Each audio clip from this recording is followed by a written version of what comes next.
CRIF presenta la entrevista en línea con William Meléndez.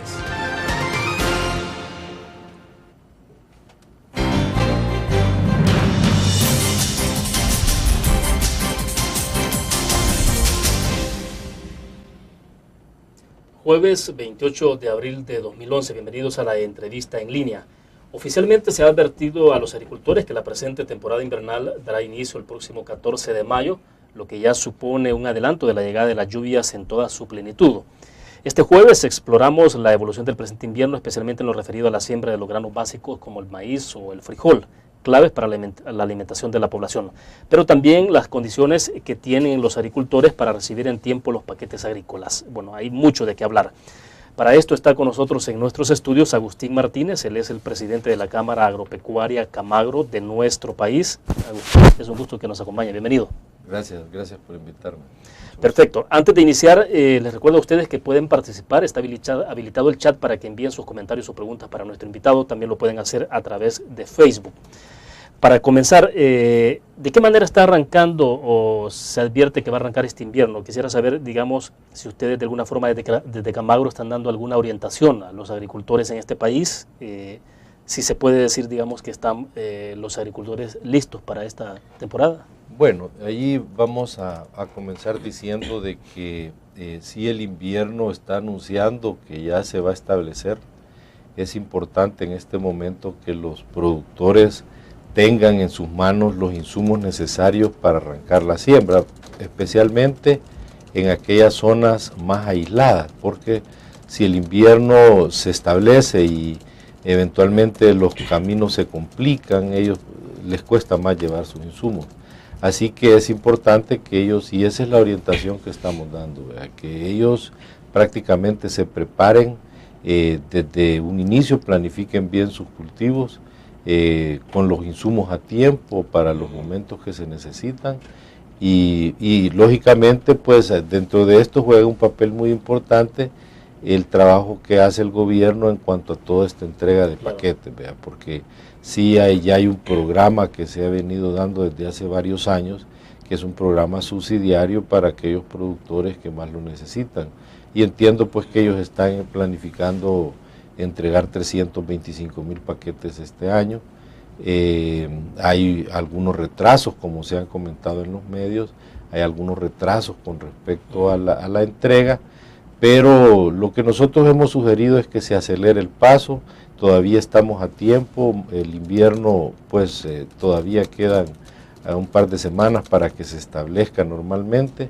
De hecho, decíamos en la introducción de la entrevista que la fecha oficial que se está dando es que el 14 de mayo, es decir, a la mitad del presente mes. Así es, eso indicaría que puede ser un invierno bastante normal, digamos, a veces arranca más temprano, a veces más tarde. Justo a eso iba, ¿no? ¿Qué les indica a ustedes el hecho de que sea? Porque dicen que sí se anticipa, esto significa que está... Sí, recordemos que el invierno normalmente y tradicionalmente se espera que arranque la segunda quincena de mayo, la primera de junio, o sea, en ese periodo esperamos que se establezca. De hecho, los cultivos se siembran en función de eso, ¿verdad? Y por eso es importante que los productores tengan principalmente la semilla al momento de que el invierno se establece, porque la semilla de maíz me refiero. Sí, claro.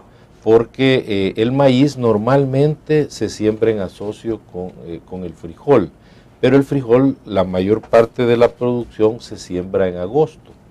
Entonces, a la dobla del maíz, pues eso es un sistema muy tradicional que usan nuestros agricultores, que usan el maíz ya seco doblado para ahí enredar el frijol. Ahora, perdón, habitualmente a estas alturas, ¿qué tipo de orientación dan ustedes desde Camagro para los agricultores? Es decir, ¿cuáles son las indicaciones? Y sobre todo que estamos hablando en el caso del maíz, ¿qué es lo que ustedes sugieren a los agricultores? Nosotros hemos hecho capacitaciones, hace aproximadamente mes y medio tuvimos una capacitación para 550 líderes de todas las regiones del país, indicándole los procesos más adecuados para cultivar el cultivo, incluyendo todo el manejo del tema ambiental, cómo informarse, a dónde encontrar la información más veraz al respecto, para que ellos puedan de alguna manera no sembrar como tradicionalmente lo han hecho en función de algunas percepciones que ellos tienen por el cómo se establece el invierno. Pero les hemos dado herramientas a través de los mismos encadenamientos de producción. Nosotros en la Camagro ese es el esquema que promovemos. Los encadenamientos, tenemos agroindustrias que promueven el cultivo. Por ejemplo, en el caso del maíz están 4 o 5 empresas harineras que tienen establecidos convenios de producción con los productores. Y es decir, que los productores anticipadamente ya tienen ellos amarrado hay una especie de... hay una especie, tal vez digamos que es un convenio donde se establecen precios mínimos de garantía, ¿verdad? Para que el productor pueda manejarse en esos rangos. Es un programa que a mi juicio es bastante atractivo, porque de esa manera el productor puede dar alguna predictibilidad a los precios que él puede tener al momento de la siembra. Entonces ya estará en función de cuál sea su productividad para que tenga una buena rentabilidad en el cultivo. Perfecto, debo hacer nuestra primera pausa. Cuando regresemos, quiero que me explique muy brevemente cuáles son las condiciones mínimas que requiere un agricultor para tener una producción que sea eficiente o normal, digamos, en un invierno. Vamos a la pausa y volvemos.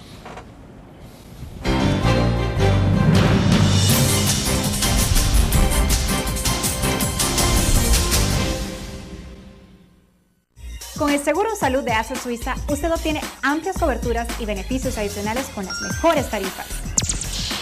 Crédito por hospitalización. Maternidad como cualquier otra enfermedad. Plan dental. Cobertura para trasplante de órganos. Seguro de vida. Coberturas para las complicaciones de recién nacido y enfermedades congénitas. Beneficio de desempleo para el pago de las primas de seguros. Nuestro seguro de salud le permite acceder a servicios de la más alta calidad y de forma inmediata. ASA Suiza asegura su tranquilidad.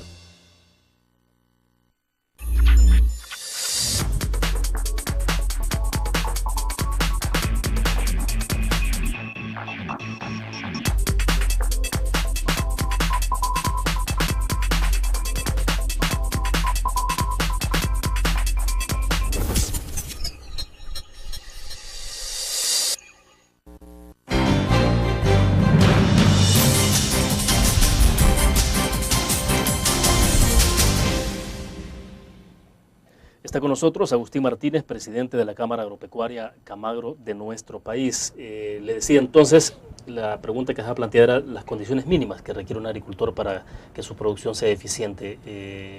¿Cuáles son este invierno que estamos planteando para este año? ¿Se puede desarrollar dentro de las condiciones normales? Usted decía que más o menos puede ser. Sí, yo creo que puede ser un invierno bastante normal, pero nadie sabe, ¿no? Nadie tiene la bola de cristal para adivinar cómo será el invierno. Hoy por hoy pues estamos viendo que se está estableciendo y en los tiempos adecuados. Ahora, ¿cuáles son las condiciones mínimas? Hay una serie de factores que influyen directamente a la productividad. Primero es la selección del terreno, que el terreno tenga las condiciones adecuadas, que el agricultor haga los análisis respectivos del suelo, que tenga una buena semilla. Esa es quizás la base de todo, como en cualquier cultivo, en cualquier producción animal, es importantísima la genética de la semilla, que sea resistente a ciertos factores adversos como sequía o mucha humedad, o resistencia a plagas y enfermedades. Aquí, dentro de todas las cadenas de producción, probablemente la de frijoles, yo le llamo la cadena más débil, porque es la que está menos dibujada, menos industrializada. Si vemos en el caso del maíz, existe ya toda una industria que transforma el maíz. Y ustedes como reporteros habrán visto en los últimos años que, si bien es cierto, un mal o buen invierno afecta o mejora la producción en el campo, y eso tiene un impacto directo en los productores, sí, claro. Pero en el mercado no es así. En el mercado el hecho de tener estas cadenas hace que si el consumidor no tiene el grano, tiene harina, y al final tiene un sustituto que viene derivado del mismo maíz para tener el insumo para sus tortillas o para elaboración de las pupusas o tamales y toda la dieta salvadoreña.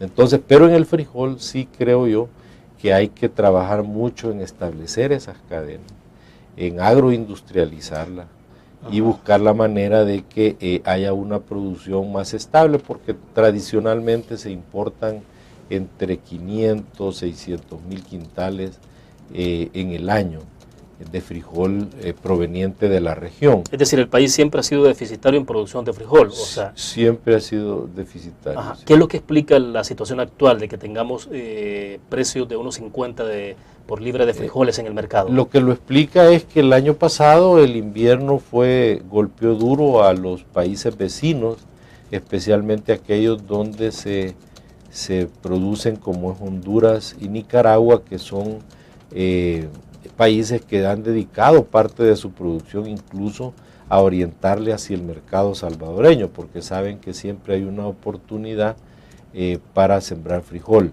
Ahora, siguiendo con el tema del productor, aparte de la semilla, es importante definir a dónde lo va a colocar, ¿verdad? Claro. El momento de la siembra es importante, y igual el momento de la cosecha. Ya le comentábamos que el momento de la cosecha, cuando todos los productores salen, normalmente los precios bajan.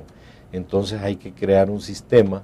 Nosotros tenemos un planteamiento que hemos hecho, no a este, sino a otros gobiernos también, donde se debe establecer un mecanismo de manejo de la producción. Por los mismos productores hay bodegas que están en manos del Banco Fomento, que se pueden trabajar como centros de acopio. Claro. Para estabilizar la salida al mercado. Pero vaya, digamos, si tratamos de explicar así como a manera de pasos, el primer paso que ustedes observan es el hecho, por ejemplo, de la semilla. Sí. Hay que tener una semilla de calidad para que el rendimiento en el cultivo sea eficiente. Exactamente. Tradicionalmente, ¿cómo hace el agricultor en nuestro país tradicionalmente, para seleccionar la semilla? Sí, tradicionalmente el productor lo que hace a veces es apartar de la semilla de la producción del año previo, aparta una porción para sembrarle el siguiente año. Eso lógicamente no lo maneja a veces en condiciones no adecuadas, y es por ello pues que nosotros siempre hemos impulsado la idea de que debe de establecerse un programa de producción de semilla en el país para que haya suficiente semilla al momento de que se necesite, y semilla de calidad. Nosotros, por ejemplo, en la cadena de sorgo, porque yo estoy en la industria avícola, trabajamos muy de cerca con la producción de sorgo. Hemos desarrollado toda una actividad alrededor de la producción de semilla. En este momento, el programa que manejamos con los productores tiene alrededor de 10.000 quintales de semilla que van a servir para sembrar 40.000 manzanas. Ahora, perdón, el agricultor cuando selecciona la semilla, ya sea de maíz o frijol, que es la que va a utilizar para la siguiente cosecha, habitualmente lo hace, como decimos, a ojo de buen cubero. Es decir, les parece que esta mazorca es muy grande, un grano consistente, pero lo hace de manera que sería artesanal. Artesanal. Pero recordemos que para preservar bien la semilla tiene que haber ciertas condiciones de temperatura, de humedad. Exacto, y eso no se tiene, o sea, ese tipo de información es técnica. Es técnica.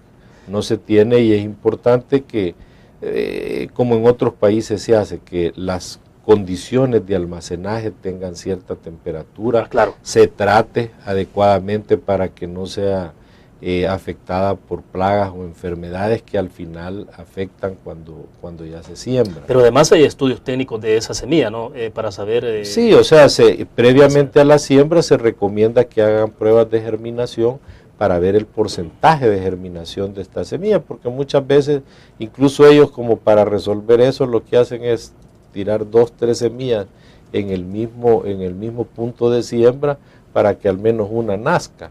Pero eso no debe ser así, es bastante ineficiente. Así que para nosotros es quizás la base en el tema de frijol. Hoy por hoy es un poco difícil lograrlo porque hay una necesidad de consumirla, ¿verdad? Entonces debe establecerse un programa a futuro donde se produzca suficiente semilla para la siembra. Bien, vamos a la pausa. Cuando regresemos quiero insistir siempre en todo este tema del alto precio, porque para saber, usted lo decía, hay un efecto, bueno, somos deficitarios en la producción y se requiere de comprarle a los vecinos, pero ¿qué otros factores influyen en la cadena de comercialización, por ejemplo? Vamos a la pausa.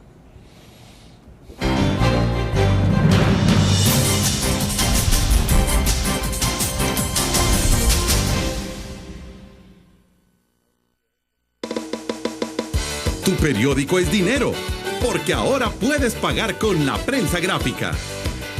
Busca y recorta en tu periódico el dinero, que podrás canjear en los establecimientos de nuestros aliados. Encontrarás uno cada día. Compra con la prensa gráfica y encuentra una buena noticia para tu bolsillo. Con la prensa gráfica lo compras. Con la prensa gráfica lo pagas. La prensa gráfica. Noticias de verdad.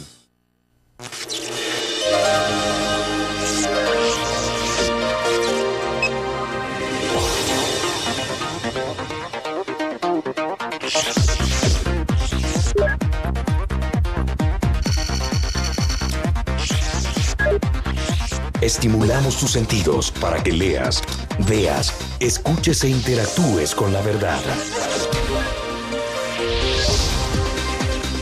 LPG Multimedia.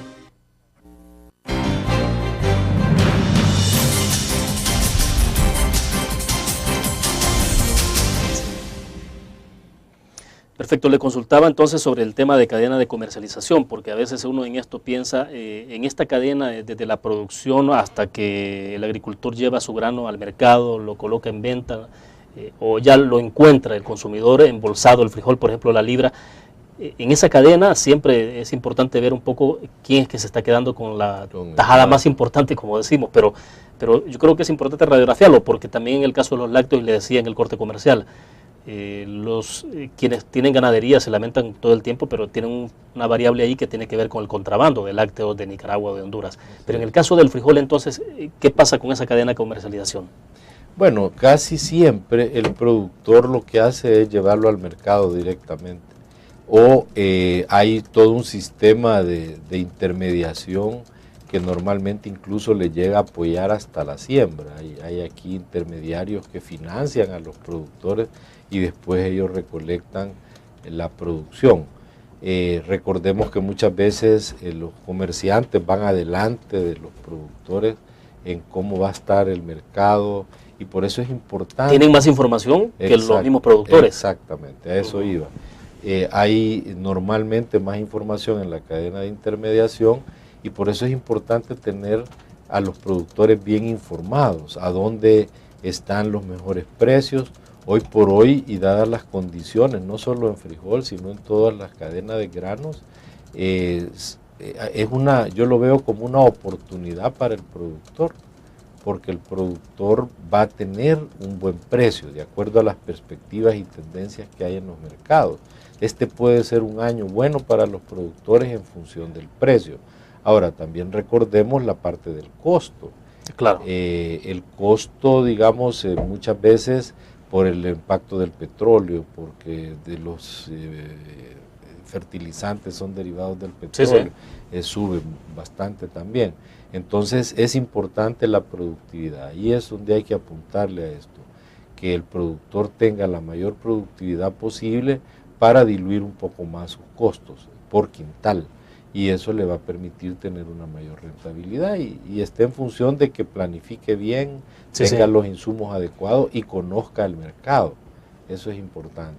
Pero tenemos un productor que trabaja de manera muy artesanal, como usted decía en su momento, ¿no? Sí. O sea, la mayor parte de nuestros agricultores no son tan educados en cómo trabajan la tierra. Nosotros creemos que gran parte del problema de productividad de nuestro país radica en dos factores. Uno, en que la tierra muchas veces está subutilizada. El escaso recurso tierra que tenemos en nuestro país, normalmente hay áreas donde por razones de inundaciones o porque son suelos demasiado pesados, no siembran. Entonces hay que trabajar bien identificando cuáles son las áreas que están subutilizadas y potenciarlas hacia la producción. Eso incrementaría la posibilidad del país de producir más.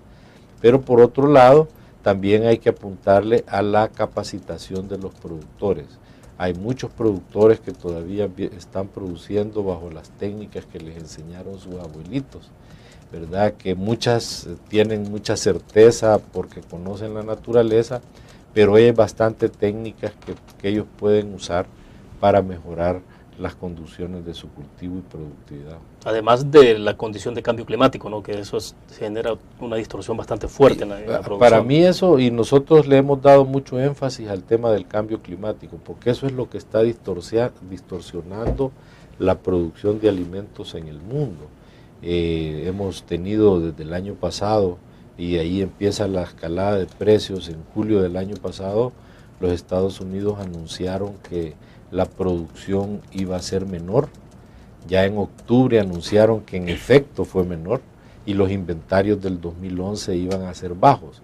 Entonces eso ha venido impactando los precios al grado que hace un par de semanas tuvimos los precios más altos de la historia del maíz amarillo, por ejemplo. Por arriba de los precios de 2008. De los precios del 2008 que habían sido los más altos en la historia. Eso impacta en la producción animal considerablemente y en la producción de otros insumos que se derivan de ahí. Igual la harina de soya, que es otro insumo importante para la producción animal. El trigo ha tenido incrementos sustanciales afectados, además del cambio climático, por toda esta situación del Medio Oriente, porque, por ejemplo, Egipto es el mayor importador de trigo en el mundo. Sí, claro. Entonces, todas esas variables están afectando y, lógicamente, hay que verlos como una gran amenaza, pero como una gran oportunidad para la producción local, porque la tendencia de los precios es bastante buena y el productor debe aprovecharlo.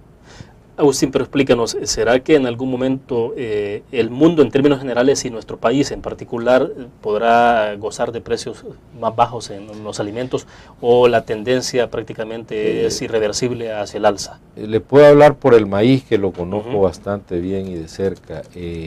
Nosotros antes manejábamos hace unos 8 o 10 años precios más o menos regulares de maíz de 2.50 el bushel.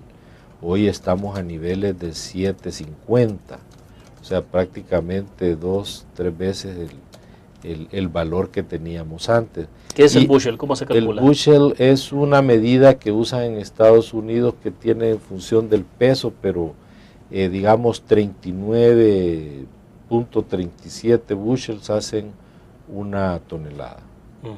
O sea, es una medida de peso que usan ellos, pero equivalente en quintales. Digamos, si uno ve el precio por quintal, antes manejábamos 8 o 9 dólares, en este momento está en 25 dólares. El quintal, de maíz localmente, que de hecho El Salvador, por su misma demanda en el mercado, porque toda la dieta es muy basada en el maíz, normalmente tenemos un maíz con un precio más alto que el que tienen en otras latitudes, ¿verdad? Pero sí, volviendo al tema del cambio climático, está afectando bastante a la producción, y por otro lado tenemos el efecto de la demanda. Digamos, tenemos países como India, China, que tradicionalmente no eran productores en alguna medida, pero se han aumentado su demanda y han jalado mucha de la producción del mundo por el mismo, al elevarse las condiciones, al elevarse el poder adquisitivo en estos países, mejoran sus capacidades de consumo, y eso está haciendo de que mucho de la producción mundial se derive para allá, dejando un poco seco el resto del mundo. ¿Qué es lo que se ha sugerido? Que en la medida en que la clase media a nivel mundial ha ido aumentando, ha ido creciendo, ese segmento de clase media pues tiene más poder adquisitivo y más demanda entonces de alimentos. Así es. Bien, vamos a hacer otra pausa, volvemos.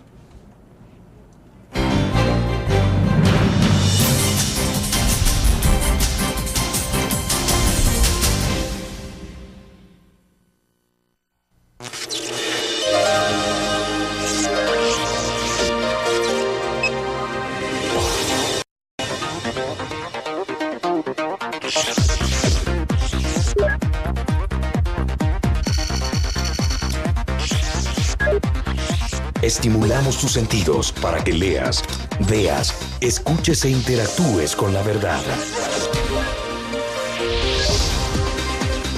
LPG Multimedia.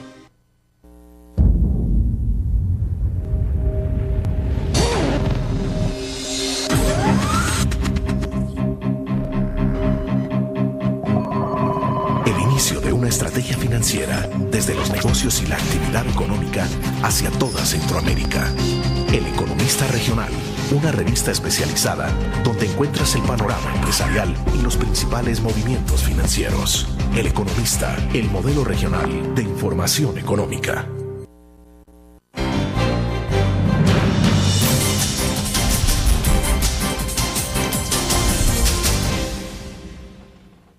A través del Facebook nos ha escrito Miriam Elizabeth Asensio Iraeta, dice, excelente tema, antes nos distinguíamos por ser un país 100% agrícola y no nos preocupábamos por la escasez.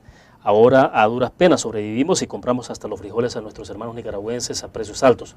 Ojalá y nos pongamos las pilas y eduquemos a nuestros jóvenes en la cultura de la productividad, así como educaron a nuestros abuelos que trabajaban en la tierra y explotaban al máximo los recursos naturales. Saludos y bendiciones.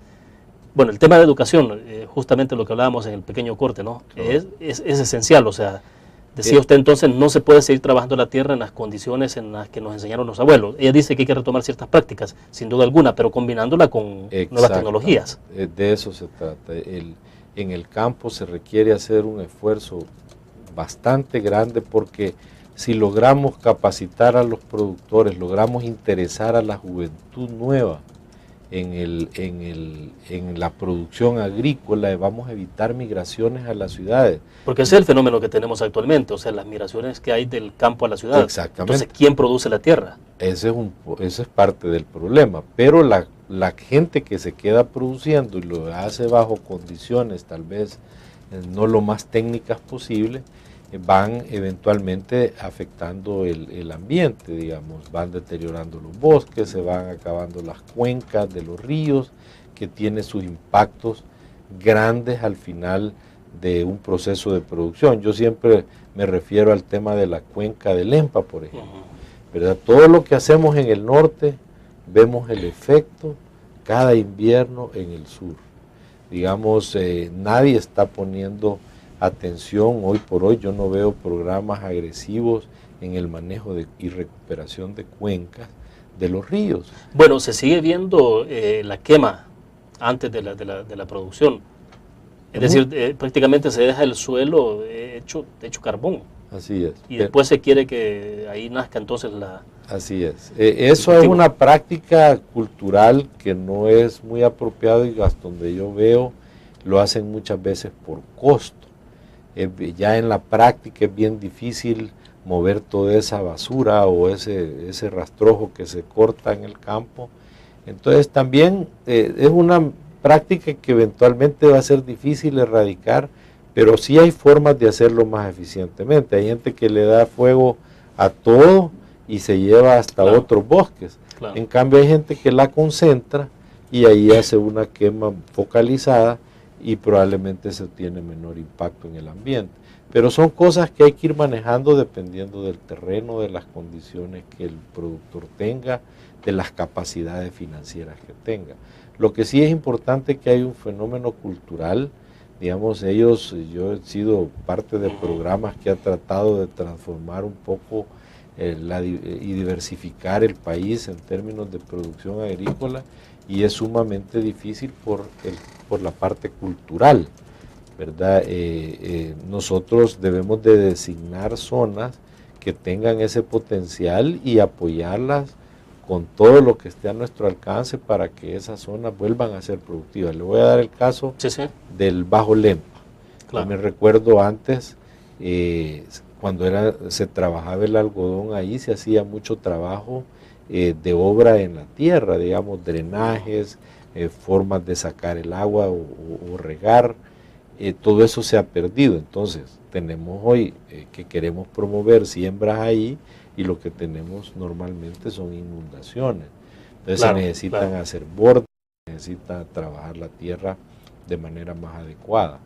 Y hoy por hoy ni el productor ni el gobierno están haciendo esa inversión que se necesita para accesar zonas nuevas de producción o zonas que sí se produce, pero no con la eficiencia porque eventualmente hay alguna inundación en esas parcelas. Pero hacer esa inversión en un primer momento es costoso, ¿no? Sí, pero yo creo a mediano y a largo plazo hay rentabilidad. hay rentabilidad. O sea, se pagaría porque lograríamos, yo me recuerdo que antes decíamos, Usulután es el granero de la República, Claro. ¿verdad? Porque son zonas muy planas, zonas que se pueden accesar. Lógicamente hoy se han dedicado a otros cultivos, ¿verdad? Pero siempre hay alguna oportunidad y siempre y cuando tengamos las variedades resistentes a los diferentes cambios del clima, que se adapten a estos tipos de suelos. Usted hablaba de la diversificación en la producción, pero bueno, en el país hubo mucho énfasis en el pasado, varias décadas atrás, sobre los monocultivos. El caso específico del algodón y otros cultivos más, pero a estas alturas hay que diversificar. Claro, y más dada la estructura de la tenencia de la tierra. Recordemos que aquí hay una limitación en la tenencia de la tierra. Hay cultivos como estos que has mencionado, son cultivos que requieren grandes extensiones para que sean eficientes, ¿verdad? Aquí, por la misma estructura en la tenencia de la tierra, tenemos que tener una agricultura más diversificada o asociativa o encadenada, digamos, en los sistemas de producción.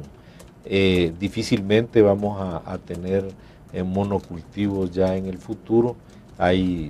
Cada propiedad está buscando la manera de diversificarse, lo estamos viendo en café, que están combinando café con cacao. Pero lo importante quizás aquí de señalar en cuanto a estos cultivos es, por ejemplo, la promoción de polos de desarrollo agroindustriales. ¿A qué me refiero con esto? Si identificamos que hay una zona que es apta para cierto tipo de cultivos, deberíamos de proponer la creación de un polo agroindustrial para que la zona se desarrolle alrededor de este polo. Eso es el ejemplo del café, es el ejemplo de la caña de azúcar, fue el ejemplo del algodón en su momento, donde se establecieron complejos agroindustriales y que alrededor de ellos se desarrolló la producción. Eso es lo que tenemos que buscar. Debo hacer otra pausa, pero entonces, ¿quién debe hacer esto? ¿El sector privado? ¿Es el gobierno? ¿Cómo echar a andar esto? Que es, creo yo, un poco el desafío. Vamos a la pausa.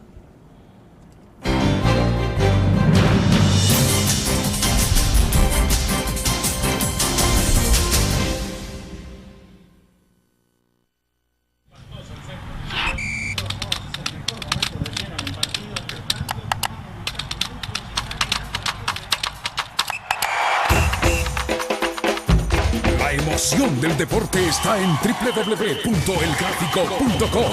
Ingresa al nuevo escenario deportivo y descubrí toda la pasión del deporte.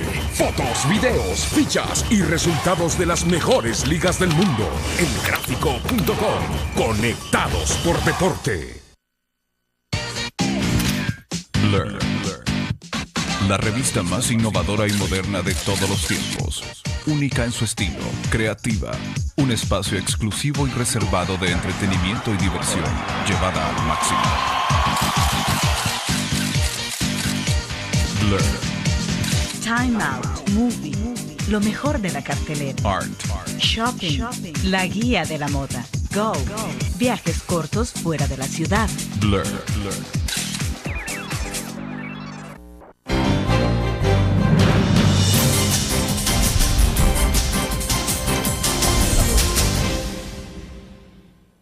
Bueno, le consultaba entonces, estos polos de desarrollo agroindustrial de los que usted habla en este país, que son necesarios, ¿quién debe promoverlos? O sea, ¿quién pone la primera piedra, por decirlo de una manera más sencilla? Porque eso es lo que no vemos, o sea, hay muchas ideas, pero no vemos quién toma la iniciativa. ¿Qué es lo que pasa ahí? Yo creo que debemos de sentarnos todos los interesados en el desarrollo de la agricultura, ¿verdad? Los que estamos que es nuestro campo de acción, tanto gobierno, sector privado, instituciones multilaterales que están interesadas en promover o mejorar las condiciones de pobreza de los pueblos, que están muchas veces basadas en la parte rural en gran medida. El Salvador es uno de los países, creo yo, que tiene más identificada su potencial agrícola. Si uno va al Ministerio de Agricultura, puede encontrar cualquier cantidad de información que se ha hecho en el correr de los años, que se ha elaborado con el correr de los años en cuanto a el tipo de suelo, condiciones agroecológicas de las diferentes regiones. Entonces lo que falta es identificar, digamos, los potenciales en cada una de estas zonas y realmente apostarle a eso. El sector privado, si encuentra las señales adecuadas, lo va a hacer. O sea, si hay condiciones ideales de financiamientos, condiciones del mercado que ahí están, que encuentre el apoyo para capacitar a las cadenas de producción por parte del gobierno, yo creo que mucho se puede hacer. El enfoque de cadenas para nosotros es el más importante. Ya te mencionaba yo el caso de que la historia de los cultivos tradicionales, como es el café, la caña, fueron verdaderos polos de desarrollo. Hay que buscar esos mismos conceptos. Hoy vemos cómo en la zona de las pilas, desde hace ya varios años, a través del impulso que se le dio en los ministerios de Agricultura, ha ido retomando otra perspectiva, y hoy tenemos agricultores que han transformado su cultivo de maíz a siembra de hortalizas. Exacto. Y qué bueno que ya hay supermercados, las grandes cadenas de supermercados del país, que están interesándose en la producción nacional. Claro, y tenemos una producción entonces mucho más, más eficiente, de menos costo también, porque ya no se importa desde Guatemala. Exactamente, va uno aquí en el país garantizando el famoso tema de la seguridad alimentaria, que yo le agrego, como la FAO lo está manejando ahora, la seguridad alimentaria nutricional. Aquí hay que educar a la población en que lo que consume es nutritivo. Por ejemplo, el caso del frijol, volviendo al tema que nos traía al inicio, yo he promovido desde hace días que, si bien es cierto, hay una cultura hacia el frijol rojo por ciertas condiciones y características de este tipo de grano, en el mercado hay mucho frijol negro, y en condiciones en la parte nutricional, digamos, es similar. Y uno va al mercado y cuando el frijol rojo está a 1.20, el frijol negro puede andar a 85, 90 centavos. Bueno, hay restaurantes en el país en donde lo que sirven es frijol negro. Frijol negro. Y si usted lo prueba, es muy bueno. Y es muy bueno. Entonces ahí la gente le pone un poco de reparo al tiempo de cocción, que el rojo de seda se cose más rápido, pero eventualmente lo importante de todo esto es que el consumidor encuentre una oferta de alternativas y que tenga la información para decirle, mire, hoy no hay frijol rojo, si su poder adquisitivo ha reducido, pues compre frijol negro, hay en el mercado. Entonces cambiar un poco esa cultura no es fácil. Bueno, pero es que nos hemos vuelto, por decir algo, bastante exquisitos y más exquisitos. Sofisticados. Digo, porque en el país antes el desayuno era con tortillas y ahora es pan francés. Así es. Y eso implica trigo, y en el país no producimos trigo. No, igual antes comíamos huevos en la mañana, hoy comemos cornflakes, ¿verdad? Va cambiando por el tiempo que uno tiene, por la velocidad de la vida, pero hay que volver a retomar e informar al consumidor de las opciones que tiene. Igual hay proteínas vegetales, proteínas animales, y ellos tienen que hacer un buen equilibrio en todos estos consumos. Y lógicamente el país, que es, digamos, por sus condiciones naturales de ubicación geográfica, tiene condiciones ideales para producir. Lo que tenemos que hacer es preparar a la gente en el campo. Yo sí le apuesto mucho en la Cámara. Nosotros tenemos 5 grandes lineamientos estratégicos sobre los que debemos trabajar. Uno, y el primero, es tecnología y productividad. ¿Cómo hacer para que en el campo se mejore la capacidad tecnológica, para innovar, para cambiar la forma de hacer las cosas con mejores insumos y más eficientes? Programas de financiamiento adecuados es el otro lineamiento que nosotros buscamos, cómo apoyar la producción desde fuentes adecuadas de financiamiento. Claro. La institucionalidad y seguridad, que es el otro punto importante, para dar las condiciones de ir en un cultivo, en una agroindustria. La gestión productiva y desarrollo humano, ahí está mucho implícito el tema de la educación. tenemos que mejorar la capacidad de producción a través de mejorar el conocimiento. Hay programas que a veces yo lo siento poco coherentes, digamos, se tienen becados 100 muchachos en el Zamorano o en la ENA, 75 muchachos en el Zamorano. Es un insumo valiosísimo que podemos traer y potenciar para llevar a capacitar a esta gente. Y por último, el tema de medio ambiente y responsabilidad social que todos tenemos que tener, ¿verdad? Estar conscientes de que el cambio climático es un problema. Sí, sí. Nosotros lo vivimos año con año en las granjas de producción. Cada vez hay que abrir más profundos los pozos porque se está agotando la fuente. Y a veces nos fijamos en algunos problemitas alrededor de la ciudad cuando el problema es mayúsculo. Tenemos que ver lo que está pasando en el país, principalmente en las fuentes de agua. Ahora, me interesa que analicemos un punto y es lo que ya está en curso en este momento de parte del Ministerio de Agricultura y Ganadería, que tiene que ver con los paquetes agrícolas. ¿Cuál es el análisis que ustedes han hecho del impacto del programa en sí sobre el proceso de la agricultura en el país? Yo creo que el programa ha sido en el pasado bastante efectivo, digamos, en términos de mejorar la producción nacional, ¿verdad? Porque prácticamente a través de estos paquetes se le ha dado una mejor semilla a los productores. Lógicamente ha tenido sus problemas en los mecanismos de distribución, se ha hablado un poco de que ha habido manejo político de esa situación, claro. Pero ahí está el problema. Sin embargo, yo creo que es un programa que, sabiéndolo manejar y aplicado a donde se necesita, hace la diferencia, principalmente porque estamos quizás casi a la fuerza metiendo nueva tecnología al darle nueva semilla, y eso ha mejorado la producción en el pasado. De hecho, hemos tenido crecimientos en cuanto a los rendimientos por manzana, gracias a estas innovaciones de uso de nueva tecnología. A lo mejor compartimos después de la pausa cuáles son, digamos, aquellos cultivos más impactados con estos programas y qué es lo que ustedes han identificado que debería mejorarse para ser más eficiente. Vamos a la pausa.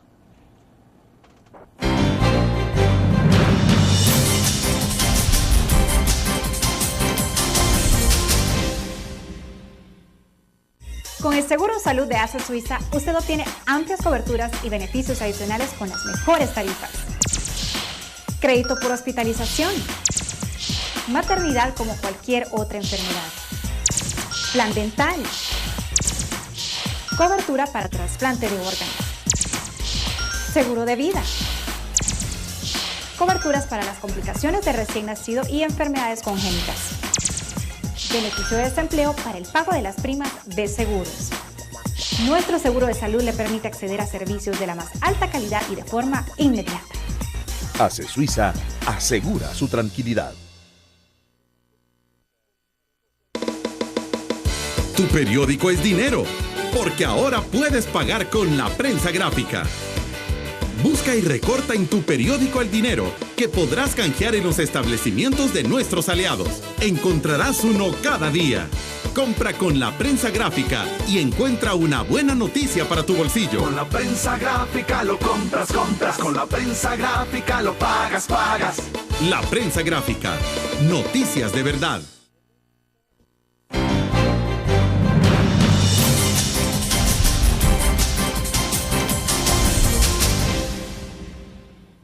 Bueno, dejando de lado la situación de manejo que se puede dar en términos políticos con esto de los paquetes agrícolas, lo que ya decíamos ha ocurrido en el pasado, y mirábamos ahí los intereses de los partidos políticos sobre ese proyecto.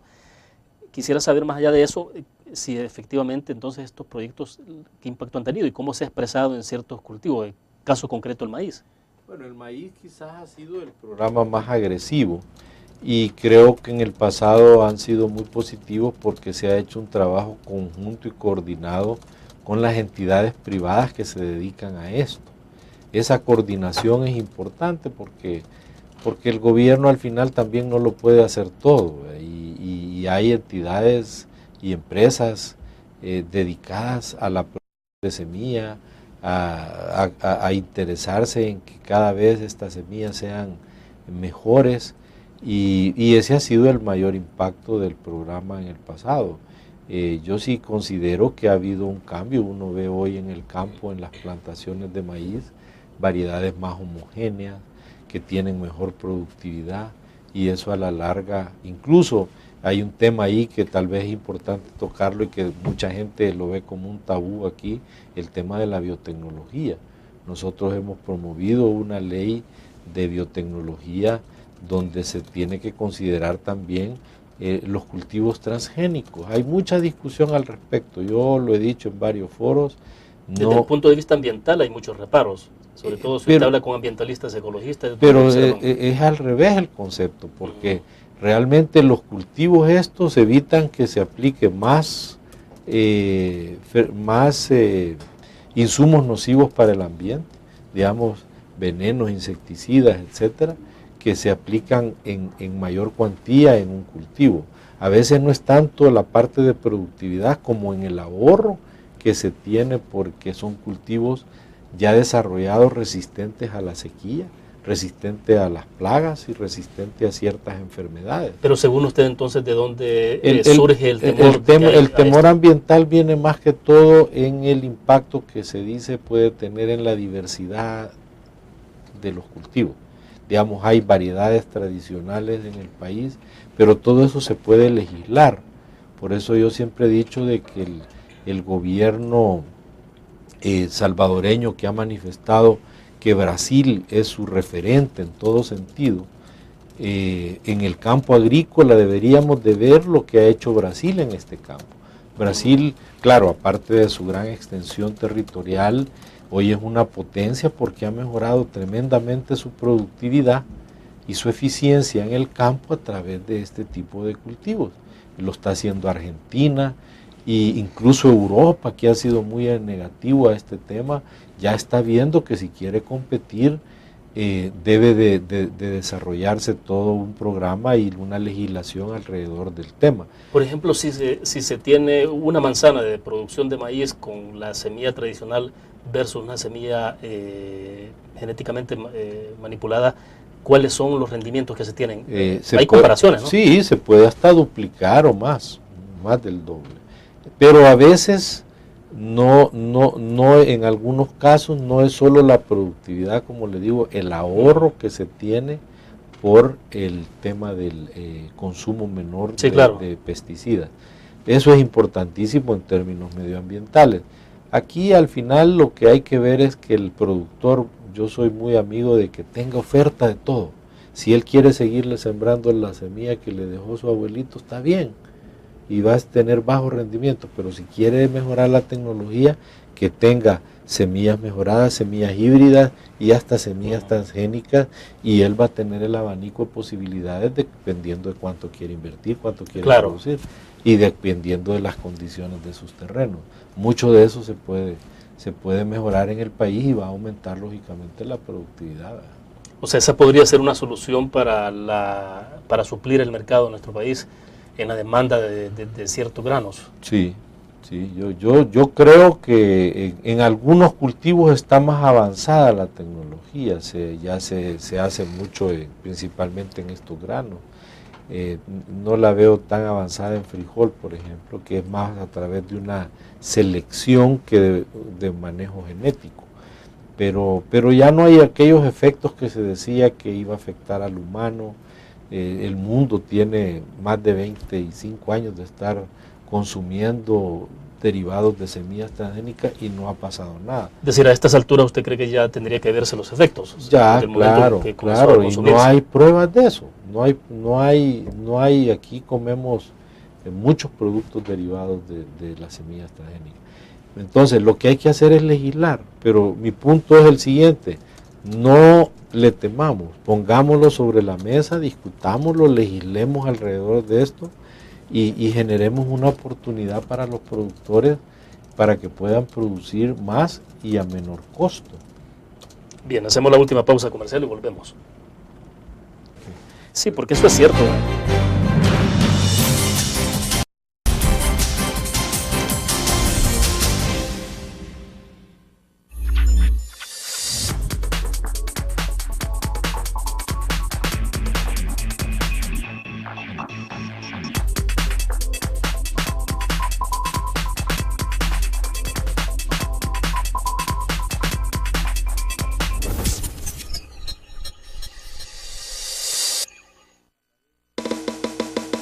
Tu periódico es dinero, porque ahora puedes pagar con la prensa gráfica.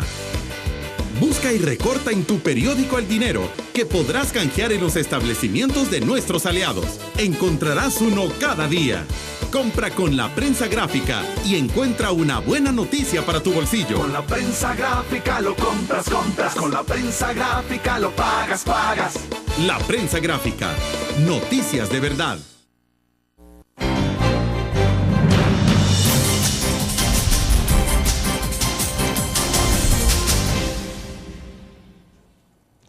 Bueno, estamos, para recapitular un poco sobre la entrevista, entonces, explíquenos en términos de cómo se ve entonces la evolución de este invierno de producción agrícola, cómo podemos estar, sobre todo porque hay preocupación en toda la gente, en todos los consumidores, por el precio que ya tenemos de los frijoles, por el precio que ya se tiene sobre el maíz, que son dos elementos esenciales en la dieta alimenticia de este pueblo. Entonces, ¿usted cree que sí se puede tener una producción adecuada?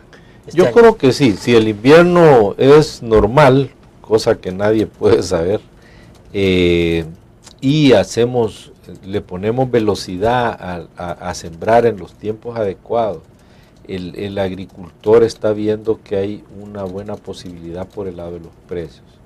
Eso es un incentivo por sí. Pero también recordemos que en la región están viendo lo mismo. Entonces, a mi juicio, todo esto de los balances en los mercados, en cuanto a los precios, tiene que ver con el balance en la cadena. Yo siempre he creído que es prioritario empujar la siembra local. Debemos hacer todos los esfuerzos necesarios para que la producción local se fortalezca y se produzca. Pero, como hemos tenido principalmente hoy en los últimos años por todo este fenómeno del cambio climático, hemos tenido efectos, digamos, en muchas partes del mundo y no hemos estado exentos a eso. La región ha tenido problemas. Entonces, siempre tenemos que tener un plan B. ¿Y cuál es ese plan B? Que las cadenas, al monitorear bien cómo va caminando el invierno, cómo se ha establecido los cultivos, cuál es su desarrollo, pueden monitorear con tiempo si puede haber déficit o exceso. Normalmente va a haber déficit mientras no tengamos todas las condiciones adecuadas. Entonces lo que se procuraría, digamos, es que haya un plan B o un plan contingencial para decir vamos a necesitar importar X cantidad. Bueno, pero ¿hay plan B? Esa es la pregunta. Eso es lo que en las cadenas como la que te mencionaba del maíz existe. El plan B lo tiene el sector privado. En la cadena de maíz. Pero no lo tiene el sector público, el gobierno. Pero es que ahí son dos temas. Uno es la parte de producción, que es donde impacta el cambio climático y que afecta al productor, pero otro es el mercado, que es al final donde tú derivabas la pregunta. ¿Qué pasa en el mercado? Sí. En el mercado, en la medida en que la cadena está balanceada a través de una posible producción local o una contingencial importación para que estén balanceados los precios, vamos a tener la condición ideal, que yo digo, es que el productor tenga un buen precio y que el consumidor reciba un precio adecuado a sus expectativas y a su poder adquisitivo. Si nosotros logramos balancear la cadena a través de mecanismos como los que hemos estado hablando, no deberían de haber problemas. Sucede en el arroz, sucede en el maíz, sucede en el maíz amarillo para la producción animal. Siempre se compra en producción local y hay un esquema para recibir contingentes en caso de que no alcance la producción. Así que lo más importante aquí es que haya un trabajo coordinado del sector público con el sector privado para atender emergencias, pues que no andemos corriendo a última hora, que monitoreemos el proceso del invierno, que monitoreemos la capacidad y los estados de la producción en su momento para definir si conviene o no importar. Sí, porque se está hablando en este momento, en el caso del frijol, que habrá cerca de 5.000 quintales de frijol en el mercado a partir de mañana, pero ¿cuántos es 5.000 quintales para el consumo mensual que se tiene en este país? Bueno, algo ayuda. Me imagino que lo que se está haciendo es tratar de llegar al momento en que sale una producción que no es muy grande en Nicaragua, porque recordemos que Nicaragua tiene algunos o otros tiempos en ciertos niveles en ciertas regiones más bien para producir frijol, y ellos pueden abastecer de alguna manera. Pero hasta en agosto es donde creemos que se puede regularizar más, porque hay una producción relativamente buena en Nicaragua, pero lógicamente todo dependerá del invierno, porque si afecta allá, a veces nos afecta aquí también. Ahora, pero la importación en este momento de esas cantidades es difícil que puedan tener un impacto sustancial en disminuir los precios. Sí, no o el frijol que se habla de que se va a traer de China y todavía no se tiene en el mercado. Yo creo que en la forma en que se distribuye, digamos, en el pasado he visto que sí ha tenido un pequeño efecto, porque se dosifica el mercado. Ajá. De acuerdo a cómo el gobierno lo establece. Pero esa debería de ser una función del sector privado. Yo vi en Nicaragua el año pasado qué hizo el gobierno, se reunió con las empresas que se dedican a esto y les dijo, miren, vamos a tener problemas de escasez porque la producción ha sido afectada por el invierno, voy a abrir las fronteras para que ustedes traigan y yo les voy a comprar a ustedes una parte para dosificarla al mercado en la medida que los precios vayan siendo afectados. Cosas como esa que se pueden coordinar donde todos ganemos, pues. Ahora, en caso contrario, lo que vamos a tener es que cuando hayan picos de altos precios, van a tratar de reaccionar más como un equipo de bomberos, ¿no? Sí, porque se le va a introducir cierta cantidad al mercado, va a disminuir un poco, pero vamos a seguir con el problema más adelante. Exactamente, por eso yo insisto, hay que verlo a mediano y largo plazo, necesitamos ponerle o implementar un programa agresivo de producción de semilla, que tenga la suficiente semilla para producción local y que en caso de que tengamos un invierno complejo, que haya un inventario para replantar o para reponer en la época seca cierta cantidad de producción. Esas son las cosas que se deben coordinar y todos debemos de participar porque al final, como algunos somos productores, pero todos somos consumidores y de todos modos nos impacta en algún momento. Bueno, se nos fue el tiempo, le agradezco que haya compartido con nosotros. Gracias. Gracias, muy amable. Bueno, terminamos de esta manera la entrevista en línea. Les invito a que nos acompañe mañana. Trataremos de hacer justamente mañana una reflexión sobre los resultados de la última encuesta del EPG Datos en torno a cómo se están moviendo las preferencias electorales, particularmente en los principales municipios del país. Nos vemos mañana.